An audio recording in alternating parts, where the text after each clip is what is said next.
منيرا صلى الله تعالى عليه وعلى آله وأصحابه وبارك وسلم تسليما كثيرا أما بعد فأعوذ بالله من الشيطان الرجيم بسم الله الرحمن الرحيم والعصر إن الإنسان لفي خسر إلا الذين آمنوا وعملوا الصالحات وتواصوا بالحق وتواصوا بالصبر. وقال سبحانه وتعالى والذين جاهدوا فينا لنهدينهم سبلنا وإن الله لمع المحسنين. وقال عز وجل والمؤمنون والمؤمنات بعضهم أولياء بعض يأمرون بالمعروف وينهون عن المنكر ويقيمون الصلاة ويؤتون الزكاة ويطيعون الله ورسوله أولئك سيرحمهم الله إن الله عزيز حكيم. صدق الله العظيم. وقال عليه الصلاة والسلام بلغوا عني ولو آية. وقال فليبلغ الشاهد الغائب. وقال عليه الصلاة والسلام لا يؤمن أحدكم حتى يحب لأخيه ما يحب لنفسه. وقال عليه الصلاة والسلام لا يؤمن أحدكم حتى يكون هواه تبعا لما جئت به أو كما قال عليه الصلاة والسلام. میرے محترم بھائیو دوستو اور بزرگوں، اللہ رب العزت نے اس امت کو اپنے پیارے نبی صلی اللہ علیہ وسلم والی محنت کی ذمہ داری عطا فرما کر اس امت کو بڑا اعزاز عطا فرمایا اور بڑی شرافت سے نوازا۔ 1,24,000 کے قریب حضرات انبیاء علیہ السلام دنیا میں تشریف لائے۔ ہر نبی نے اپنی امت کو اللہ کی طرف بلایا، ہر نبی نے اپنی امت کو اللہ کی طرف بلایا۔ اللہ کو ایک مان لو اور اللہ کی ماننے والے بن جاؤ۔ جو اللہ نے دین اتارا ہے اور جو اللہ نے احکامات بھیجے ہیں ان احکامات پہ عمل کرنے والے بن جاؤ۔ مردوں کو بھی دعوت دیتے رہے، مستورات کو بھی دعوت دیتے رہے، اور مردوں کو بھی دعوت دیتے رہے کہ خود بھی دین پر چلو اور اپنے گھر والوں کو اور اپنے بچوں کو دین پر چلاتے رہو۔ قرآن شریف میں اللہ رب العزت نے ارشاد فرمایا یا ایھا الذین آمنوا قوا انفسکم واہلیکم نارا وقودھا الناس والحجارہ۔ اے ایمان والو، اپنے آپ کو اور اپنے گھر والوں کو، اپنے آپ کو اور اپنے گھر والوں کو دوزخ کی آگ سے بچاؤ، جس دوزخ کا ایندھن انسان اور پتھر۔ دنیا کی آگ میں لکڑیاں جلتی ہیں اور آخرت کی دوزخ کی آگ میں، دنیا کی آگ میں پتھر ڈال دو تو جلتا نہیں پتھر، لیکن وہاں دوزخ کی آگ اتنی سخت ہوگی کہ اس کا ایندھن ہی پتھر ہے۔ پتھروں سے اس آگ کو دہکایا جائے گا، اس آگ کو جلایا جائے گا، اتنی سخت آگ ہوگی۔ اپنے آپ کو اور اپنے گھر والوں کو دوزخ کی آگ سے بچاؤ جس کا ایندھن لوگ، انسان اور پتھر۔ تو میرے بھائی دوستو بزرگوں، اس امت کو اللہ رب العزت نے اپنے پیارے نبی صلی اللہ علیہ وسلم والی محنت کا ذمہ دار بنایا ہے۔ مرد بھی ذمہ دار ہیں، مستورات بھی ذمہ دار ہیں۔ جی ہاں، مردوں کے بھی ذمہ ہیں کہ خود پورے دین پر چلیں، اللہ کے ایک ایک حکم کے مطابق اور پیارے نبی صلی اللہ علیہ وسلم کی طریقوں کے مطابق اپنی زندگی کو لائیں، اور ایسے ہی مستورات بھی محنت کریں، خود بھی دین پر چلیں، خود بھی پورے احکامات پہ عمل کریں، اپنے بچوں کو بھی تربیت اس کے مطابق کریں، اور اسی طرح دوسری مستورات کو بھی دعوت دے کر ان کو دین پر چلنے والی بنائیں۔ یہ مستورات کے ذمہ دار ہیں۔ امہات المومنین رضی اللہ تعالی عنہن اجمعین، حضور کی ازواج مطہرات مستورات کو دعوت دیتی تھی، مستورات کو دین سکھاتی تھیں، اللہ کے احکامات سکھاتی تھیں۔ جو وحی اترتی تھی ان کے گھروں میں، ان کے مبارک گھروں میں جو وحی اترتی تھی اس وحی کو مستورات کو سکھاتی تھی۔ اللہ کا یہ حکم ہے، پیارے نبی کی یہ سنت ہے، یہ طریقہ ہے۔ اور صحابیات رضی اللہ تعالی عنہن اجمعین وہ بھی مستورات کو دعوت دیا کرتی تھی۔ حضرت ام شریک رضی اللہ تعالی عنہ کا قصہ تو بڑا مشہور ہے تبلیغ والوں میں، کہ وہ چپکے مکہ مکرمہ میں شروع اسلام میں چپکے کافروں کے گھروں میں جا کر مستورات کو دعوت دیا کرتی تھی، اللہ کی طرف بلایا کرتی تھی۔ شام کو جب کافر آتے اور اپنی مستورات سے کچھ عجیب باتیں سنتے تھے، ان کے اپنے خیال میں یہ عجیب باتیں کہاں سے سیکھ لی انہوں نے، یہ تو گھر سے باہر جاتی نہیں ہیں، گھر میں رہتی ہیں، انہیں کس نے یہ بات سکھا دی؟ اور وہ مکہ مکرمہ کے کفار تو جو دین قبول کر لیتا، ایمان لے آتا، اسے کہتے یہ بے دین ہو گیا، صابی ہو گیا، بے دین ہو گیا۔ تو جب اپنی عورتوں سے دین کی باتیں سنتے، اللہ رسول کی باتیں سنتے تو بڑے حیران ہوتے، ان کو کس نے سکھا دی؟ کھوج لگاتے پہنچ گئے کہ ایک عورت ہے جس کا نام ہے ام شریک، وہ ہماری عورتوں کو گھروں میں آ کر ان کے خیالات کو خراب کرتی ہے، ان کو ایسی باتیں سکھاتی ہے۔ سر جوڑ کے بیٹھ گئے، سوچ بچار کرنے لگے کیا کریں، اس عورت کے ساتھ کیا سلوک کریں جو ہماری عورتوں کو خراب کرتی ہے۔ سوچتے یہ فیصلہ کیا کہ اس عورت کو مکہ مکرمہ سے اپنے اس وطن سے نکال دو، یہاں رہنے کے قابل نہیں ہے، یہ تو ہماری عورتوں کو خراب کرتی ہے، اس کو یہاں سے نکال دو چاچے، اور اس کو وہاں بھیج دو جہاں سے یہ شادی ہو کر آئی ہے، جہاں سے اس کی شادی ہوئی ہے، اپنے میکے بھیج دو۔ کافر مقرر کر دیے، کافر ایسے ظلم کرنے والے ان کو پیدل چلاتے رہے، پیدل چل اور خود سواریوں پہ سوار، کھانے کچھ نہیں دیتے، پینے کچھ نہیں دیتے، مکہ مکرمہ کی سخت گرمی میں پیدل چلاتے تھے، گرمی میں، اور نہ کھانے کو کچھ دیا نہ پینے کو کچھ دیا۔ خود جب تھک جاتے سفر کرتے کرتے تو اترتے، خیمہ لگاتے، پڑاؤ ڈال لیتے اور کھاتے اور پیتے اور سو جاتے۔ حضرت ام شریک رضی اللہ تعالی عنہا کو خیمے سے باہر دھوپ میں ڈال دیتے، گرم ریت پہ، 1 دن 2 دن 3 دن اسی طرح بھوکی پیاسی چل کے تھک گئی، نڈھال ہو گئی۔ اب جب پڑاؤ ڈالا تو کافروں کو یقین ہو گیا اب یہ بچ نہیں سکتی، ہم سو جائیں گے یہ مر جائے گی، جب سو کے اٹھیں گے مری پڑی ہوگی، کھڈا کھود کے دبا دیں گے، مکہ مکرمہ واپس چلے جائیں۔ ان کو بھی یقین ہو گیا، بھوک اور پیاس سے نڈھال چل کے تھک کے برا حال ہو گیا، تکان سے برا حال ہو گیا، میں بس میری موت وقت قریب آ گئی۔ ریت پہ پڑی ہوئی ہیں، گرم ریت پر آسمان کی طرف دیکھ رہی ہیں، اب فرشتے آتے ہیں میری روح قبض کر لیتے ہیں، اب فرشتے آتے ہیں میری روح قبض کر لیتے ہیں۔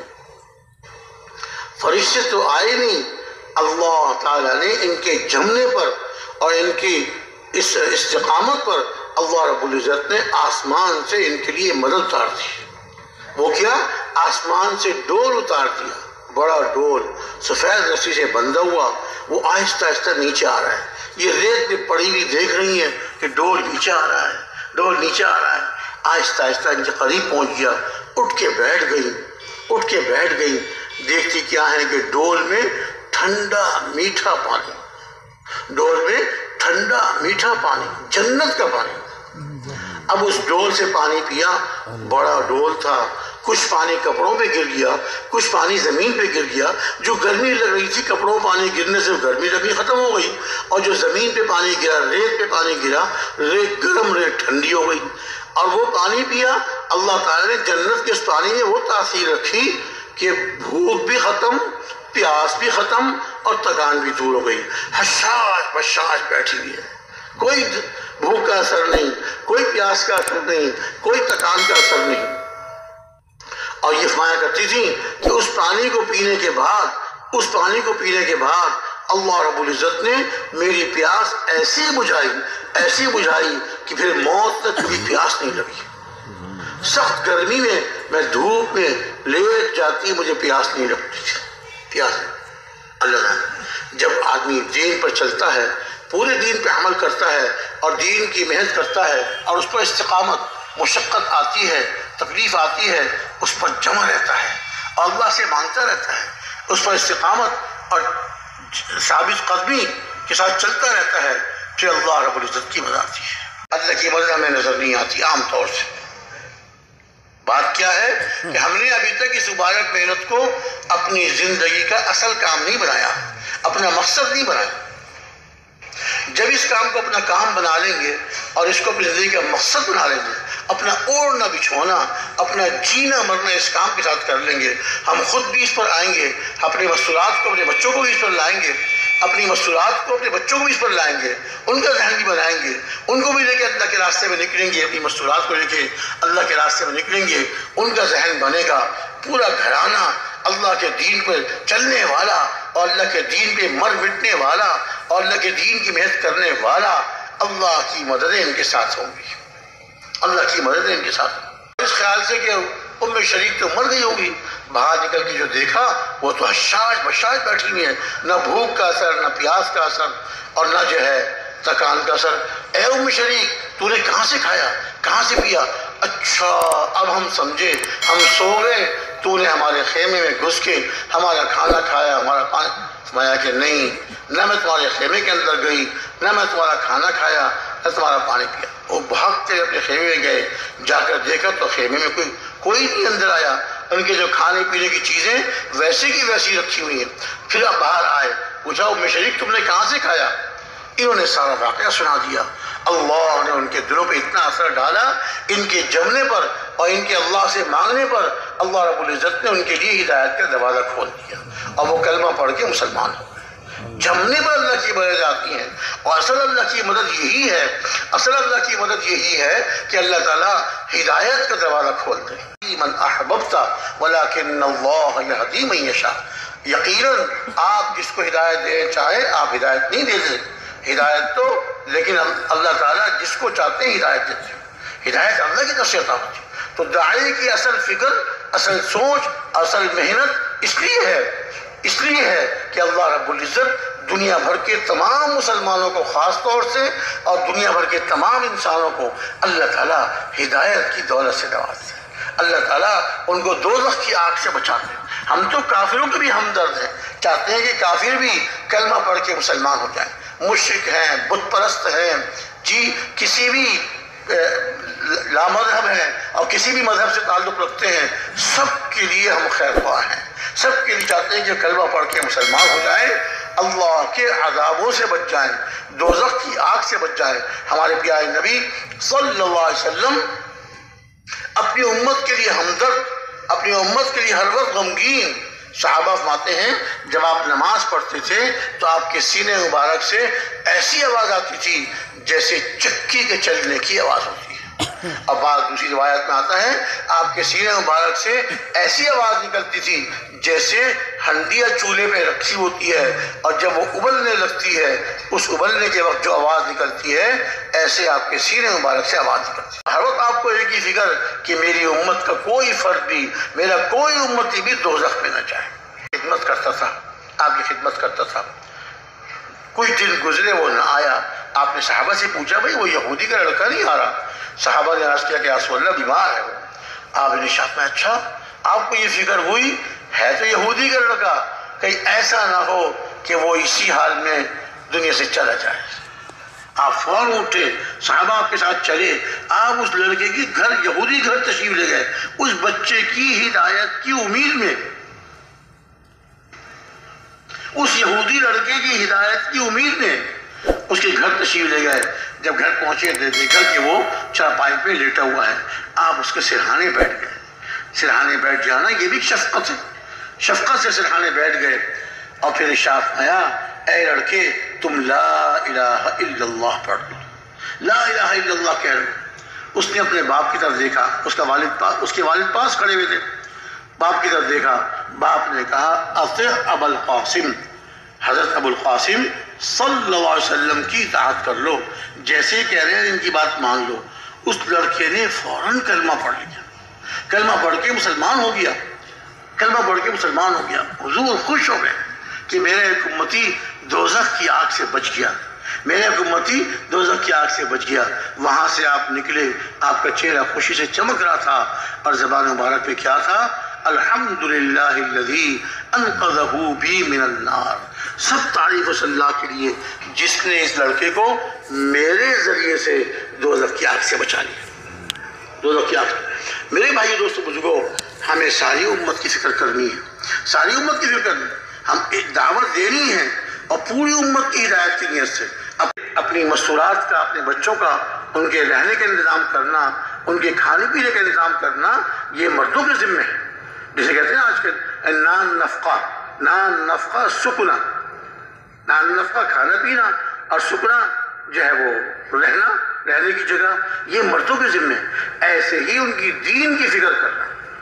ہمارے گھر میں کوئی نماز تو پتا نہیں کر رہا, کوئی نماز میں سستی تو نہیں کر رہا, مستورات میں سے, بچوں میں سے, لیکن یہ جب ہوگا ہمارے گھر میں نماز کا اہتمام, اعمال کا اہتمام جب ہوگا جب اپنی مستورات کا ہم اللہ کے راستے میں وقت لگوائیں گے. سچی بات یہ ہے کہ ہمارے گھروں کے ماحول ایسے نہیں ہے کہ جس ماحول میں اعمال کا شوق پیدا ہو جائے. اعمال میں سستی تو آ جاتی ہے. ہمارے گھروں کے ماحول تو اللہ معاف کرے ایسے ہیں کہ نمازوں میں سستی تو ہو جاتی ہے, لیکن اعمال کا شوق پیدا ہو جائے, نماز کا شوق پیدا ہو جائے, یہ ذرا کم گھر ہوں گے ایسے. جس شہر میں, جس بستی میں, جس گاؤں میں, اور پھر وہاں کسی گھر میں ٹھہریں گی تو اب اس گھر میں ٹھہریں گی, وہاں اعمال کریں گی, محلے کی, علاقے کی مستورات آئیں گی, ان سے دین کی بات کریں گی. اور ترتیب کیا ہے؟ جب کوئی دوسرے کو دعوت دیتا ہے, اللہ تعالیٰ دعوت دینے والے کو ہدایت دیتے ہیں. جب کوئی دوسرے کو دعوت دیتا ہے, اللہ تعالیٰ دعوت دینے والے کو ہدایت دیتے ہیں. جس کو دعوت دی جا رہی ہے اس کو ہدایت ملے یا نہ ملے یہ اللہ کے علم میں ہے, لیکن دعوت دینے والے کے تو اللہ تعالیٰ کی طرف سے ہدایت کا وعدہ ہے. وَالَّذِينَ جَاهَدُوا فِينَا لَنَهْدِيَنَّهُمْ سُبُلَنَا. جو لوگ ہماری راہ میں جد و جہد کرتے ہیں, محنت کرتے ہیں, البتہ ضرور بضرور ہم ان کو اپنے راستوں کی ہدایت دیتے ہیں. محنت کرنے والوں کے لیے اللہ تعالیٰ کی طرف سے ہدایت کا وعدہ ہے. اس گھر میں کتنی خیریں آ رہی ہیں, اس گھر میں کتنی خیریں آ رہی ہیں, اور ان اعمال میں کتنا نور اس گھر میں آ رہا ہے. اور جن گھروں میں اعمال کیے جاتے ہیں وہاں فرشتے اترتے ہیں, وہ فرشتے اترتے ہیں, اور پھر وہ گھر آسمان والوں کے لیے ایسے چمکتے ہیں جیسے زمین والوں کے لیے آسمان کے ستارے. تو بھائیوں, اب ہم اپنی مستورات کو بھی اللہ کے راستے میں لے کر جائیں اور اپنے اپنے گھروں میں بھی جماعتوں کو لے کر آئیں, یہ بھی ضروری ہے. اور اس کی ہم اور مردوں کو ترغیب دیں, مستورات کو ترغیب دیں کہ اپنے گھروں میں جماعتوں کو بلائیں, تاکہ ہمارے گھروں میں اعمال ہوں گے, ہمارے گھروں میں فرشتے آئیں گے. ہمارے بچے جب فرشتوں کی صحبت میں بیٹھیں گے, ان کے اندر فرشتوں کی صفت منتقل ہوگی. گھر میں تعلیم ہو رہی ہے, گھر میں دعوت کی بات کی جا رہی ہے, اللہ کی بڑائی, اللہ کی عظمت, اللہ کی صفات بیان کی جا رہی ہیں, دعوت دی جا رہی ہے, اور مستورات کو اللہ تعالیٰ کے راستے میں نکلنے کے لیے تیار کیا جا رہا ہے. کتنی خیریت گھر میں آ رہی ہیں, کتنی خیریں گھر میں آ رہی ہیں. اور اسی طرح جیسے مردوں کے لیے عرض کیا جاتا ہے کہ ہر مہینے سے روزہ لگائیں. آپ سب پرانے احباب ہیں, الحمدللہ ہر مہینے سے روزہ لگاتے ہیں. مستورات کے لیے کیا ہے کہ مرد ہر 2 مہینے کے بعد تیسرے مہینے اپنی مستورات کو لے جائے. مردوں کے لیے ہر مہینے, اور مردوں کے لیے سال میں 3 سے روزے یا 4 سے روزے یا 6 سے روزے. ہر 2 مہینے کے بعد لے جائیں گے تو کتنے سے روزے ہو جائیں گے بھائی؟ بولیے بھائی. 6 ہو جائیں گے. اور 3 مہینے کے بعد لے جائیں گے تو بولیے بھائی 4. اور اگر 4 مہینے کے بعد لے گئے 3. تو مستورات کو اللہ کے راستے میں لے کے جائیں گے تو تازگی ہوتی رہے گی, ان کے جذبات تازہ ہو جائیں گے, اور پھر شوق پیدا ہو جائے گا, اور پھر اعمال کرنے کا جذبہ بنے گا, اپنی آخرت کی تیاری کی فکر پیدا ہوگی. یہ جب ہوگا جب ہم ان کے وقت لگواتے رہیں گے. اپنے گھر میں جماعتیں بلائیں, خود اپنی مستورات کو لے کر جائیں, اور اسی طرح سے روزہ لگوائیں ان کا. اور جب 3 سے روزے 4 سے روزے ہو گئے تو 15 روز لگوائیں. 15 روز لگ گئے تو اگلے سال چلہ لگوائیں،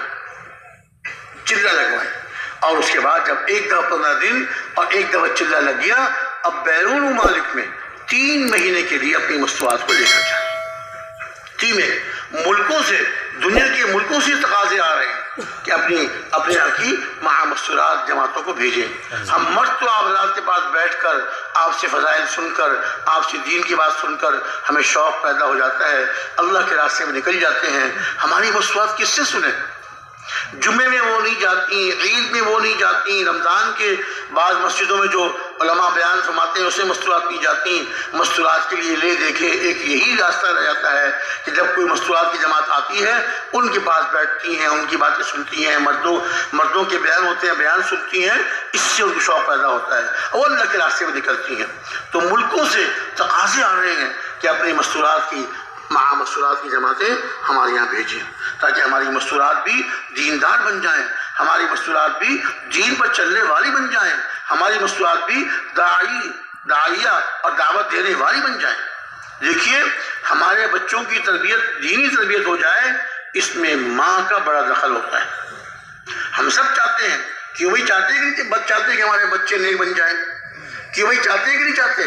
سب چاہتے ہیں، چاہے آدمی خود اتنا نیک نہ ہو لیکن اس کی چاہت یہ ہوتی ہے، تمنا یہ ہوتی ہے کہ میری اولاد نیک بن جائے، میری اولاد نیک بن جائے۔ اولاد نیک جب بنتی ہے جب گھر کا ماحول دیندار ہو، گھر کے ماحول میں اعمال کی فضا ہو، گھر میں اعمال کیے جا رہے ہوں، اور ہم چاہیں کہ ہمارے بچے پکے نمازی بن جائیں، قرآن پاک کے حافظ بن جائیں، داعی بن جائیں۔ این خیال دینداری نہیں ہوگی اور والدین کی دینداری کی وجہ سے گھر میں دین کی دینداری نہیں ہوگی، اعمال نہیں ہوں گے، بچوں کے اندر دینداری نہیں آئے گی۔ اس لیے اپنی مستورات کا وقت لگوانا انتہائی ضروری ہے۔ اچھا بعض علاقوں میں یہ سننے میں آتا ہے کہ وہ ذرا اس میں شرم اور حیا کہ مستورات کو لے کے کیسے جائیں گے، ہم بیوی کو لے کے کیسے جائیں گے، تو بڑی شرم کی بات ہے۔ میں یہ عرض کرتا ہوں کہ دیکھیے اس پہ غور فرمائیے، اگر خدا نہ خواستہ اگر ہماری بیوی کو کوئی بیماری لگ جائے، بیمار ہو جائے، اپنے محلے کے ڈاکٹر کے پاس لے گئے، اس نے کہا کہ یہ بیماری مجھے سمجھ میں نہیں آ رہی، تم شہر لے کے جاؤ، بڑے اسپتال میں لے کے جاؤ، تو لے کے جائیں گے نہیں لے کے جائیں گے؟ لے کے جائیں گے، بالکل لے کے جائیں گے کہ بیماری ہے، اس کا علاج ضروری ہے، بچے ہیں چھوٹے چھوٹے، ان کا خیال کون رکھے گا؟ یہ ماں تو خیال کرے گی، ان کو اسپتال لے جائیں گے، اگر ایکس رے کرانا پڑے تو ایکس رے کرائیں گے، اور اللہ نہ کرے آپریشن کرانا پڑے تو آپریشن بھی کرائیں گے۔ تو جسمانی مرض کے لیے ہم گھر سے لے کے جاتے ہیں، ہسپتال لے جاتے ہیں، ڈاکٹر کو دکھاتے ہیں، تو روحانی امراض کے لیے بھی ہم کو اللہ کے راستے میں اپنی مستورات کو لے کے جانا ہے۔ روس کی جو ریاستیں ہیں اس میں سے ایک ریاست میں گئی مردوں کی، تو وہاں ماشاءاللہ محنت کر رہی تھی، وہ لوگوں میں محنت کرنا، گشتیں کرنا، ملاقاتیں کرنا۔ ایک دفعہ ایک مسجد میں گشت کے بعد وہ بیان کر رہے تھے، تو کچھ بڑی عمر کی خواتین چادر اوڑھ کے، وہاں برقعے کا اتنا رواج نہیں ہے، تو بڑی چوڑی وہ چادر ہوتی ہے، اس سے پردہ تو ہو جاتا ہے، تو چادر اوڑھ کے وہ مسجد کی دیواریں چھوٹی چھوٹی اس کے کنارے باہر بیٹھ گئیں، بیان سنتی رہیں۔ جب بیان ختم ہوا تو وہ مستورات کھڑی ہوئیں اور انہوں نے کہا اس جماعت سے جو یہاں سے گئی تھی کہ اپنے بزرگوں کو جا کے ہمارا سلام کہیے گا اور ان سے کہیے گا کہ آپ مردوں کی جماعتیں بھیجتے ہیں، ہمارے مرد آپ کے مردوں سے دین کی بات سنتے ہیں، ان کو شوق پیدا ہوتا ہے، اعمال کرنے والے بن جاتے ہیں، ہم آپ کی بہنیں ہیں، ہمیں کون دین سکھائے گا؟ ہماری درخواست ہے اپنے ملک کی مستورات بھی بھیجیں تاکہ ہم بھی ان سے دین سیکھ سکیں اور ہمیں بھی دین کا شوق پیدا ہو، ہمارے بچوں کو دین کا شوق پیدا ہو، ہماری بچیوں کو دین پر چلنے کا شوق پیدا ہو۔ تو کئی سال پہلے کی بات ہے جب ہمارے بڑے حضرات حضرت مفتی زین العابدین صاحب، حضرت قاضی عبدالقادر صاحب، بھائی محمد رفیق صاحب، حاجی عبدالوہاب صاحب رحمہم اللہ، یہ سارے حضرات حیات تھے اور ماہانہ مشورہ چل رہا تھا جب جماعت واپس پہنچی رائے، تو اس جماعت نے ماہانہ مشورے میں کارگزاری سنائی، اور جب یہ پیغام ان مستورات کا پہنچایا کہ ہم آپ کی بہنیں ہیں، ہم یہ درخواست کرتے ہیں کہ ہمیں کون دین سکھائے گا، تو ہمارے حضرات کی گردنیں جھک گئیں، ان کی آنکھوں سے آنسو بہنے لگے، ان کی آنکھوں سے آنسو بہنے لگے، اور انہوں نے پایا کہ ہماری بہنیں سچ کہتی ہیں، ان کی بھی ہم فکر کرنی ہے، جیسے اپنے بھائیوں کی، اپنے مردوں کی فکر کرنی ہے، ایسے اپنی دینی بہنوں کی فکر کرنی ہے کہ وہ بھی دین پر چلنے والی بن جائیں، ان کے اندر بھی دین آ جائے۔ ابھی جماعت بناؤ، اسی مجلس میں جماعت بنائی، الحمدللہ مشرق والوں میں سے کچھ ساتھی تیار ہو گئے، اور یہ فرمایا کہ جو جماعت واپس آئی کام کر کے، اس میں سے اگر کسی بھائی کی مستورہ کا وقت لگا ہوا ہے اور ان کے قوائف پورے ہیں تو وہ بھی اس جماعت کے ساتھ جائیں، کہ کام کر کے آئے ہیں لوگ، ان سے مانوس ہیں، یہ ان لوگوں سے مانوس ہیں۔ چانچہ ایک ساتھی تیار بھی ہو گئے الحمدللہ، وہ جماعت گئی اور وہاں جا کے خوب کام اللہ نے ان سے لیا، مردوں میں کام ہوا، مستورات میں کام ہوا، مستورات پورے دین، پورے پردہ کرنے والی اور دین پر چلنے والی اور ماشاءاللہ اعمال کرنے والی بنی۔ کتنی مستورات اللہ کے راستے میں نکلی اپنے شوہروں کے ساتھ۔ تو الحمدللہ جب محنت ہوتی ہے اللہ ہدایت کو عام فرماتے ہیں، اور ہدایت پھیلتی ہے تو اللہ تعالیٰ کی مددیں اترتی ہیں، اللہ تعالیٰ کی طرف سے رحمتوں اور برکتوں کا نزول ہوتا ہے۔ اپنے مستورات کے ساتھ ایک ایک چلہ لگ چکا ہے، ذرا ہاتھ اٹھائیں، اپنی مستورات کا ایک ایک چلہ، او ہو بہت کم ہاتھ اٹھے ہیں، بہت کم ہاتھ اٹھے ہیں۔ اچھا چلیے وہ بھائی ہاتھ اٹھائیں جن کے اپنی مستورات کے ساتھ 15 دن لگ گئے، اپنی مستورات کے 15 دن لگوا دیے انہوں نے، ذرا ہاتھ اٹھائیے۔ اب بھی بہت تھوڑے ہاتھ اٹھے، یہ تو بہت کمی کی بات ہے کہ ہم خود تو ماشاءاللہ وقت لگائیں، ملکوں میں جائیں، 7 مہینے اور ایک سال کے لیے ملکوں میں جائیں اور اپنی مستورات کے 15 دن بھی نہیں لگوائیں۔ اچھا 3 سے روزے کس نے لگوا لیے اپنی مستورات کے؟ 3 سے روزے کن کن صاحبان نے لگوا لیے؟ کچھ تو ہاتھ اٹھ گئے لیکن ابھی بہت تھوڑے ہیں۔ اب نیت کرتے ہیں انشاءاللہ تعالی، کون کون سے بھائی نیت کرتے ہیں کہ اپنی مستورات کے 6 روزے لگوائیں گے، پھر 15 دن، پھر چلہ، اور پھر ملکوں میں لے کے جائیں گے؟ ملکوں میں لے جانے کے لیے کون کون تیار ہے انشاءاللہ؟ ہاں، پوری دنیا میں اللہ تعالیٰ پورے دین کو زندہ کر دے اور ہدایت عام ہو جائے، اس کے لیے ضروری ہے کہ ہم خود بھی نکلیں، اپنی مستورات کو بھی لے کے نکلیں۔ اللہ تعالیٰ مجھے بھی توفیق عطا فرمائے، آپ سب رات کو توفیق عطا فرمائے، انشاءاللہ جلد سے جلد کوشش کریں گے، اللہ کے راستے میں نکلیں گے۔ اللہ تعالیٰ آپ رات توفیق عطا فرمائے۔ اب اذان کا وقت قریب ہے، جن بھائیوں کا وضو اور صفوں میں بیٹھ جائیں، اور جنہوں نے وضو کرنا ہے اور وضو کر کے تیاری کر کے جلد صفوں میں تشریف لے آئیں، ایک دوسرے کو تیار بھی کریں۔ اللہ تعالیٰ ہم سب کو توفیق عطا فرمائے۔ مجلس سے اٹھنے کی دونوں دعائیں پڑھ لیجیے۔ سبحان ربک رب العزت عما یصفون وسلام علی المرسلین والحمد للہ رب العالمین۔ سبحان اللہ بحمدہ، سبحانک اللہم وبحمدک، نشہد ان لا الہ الا انت، نستغفرک ونتوب الیک۔ السلام علیکم۔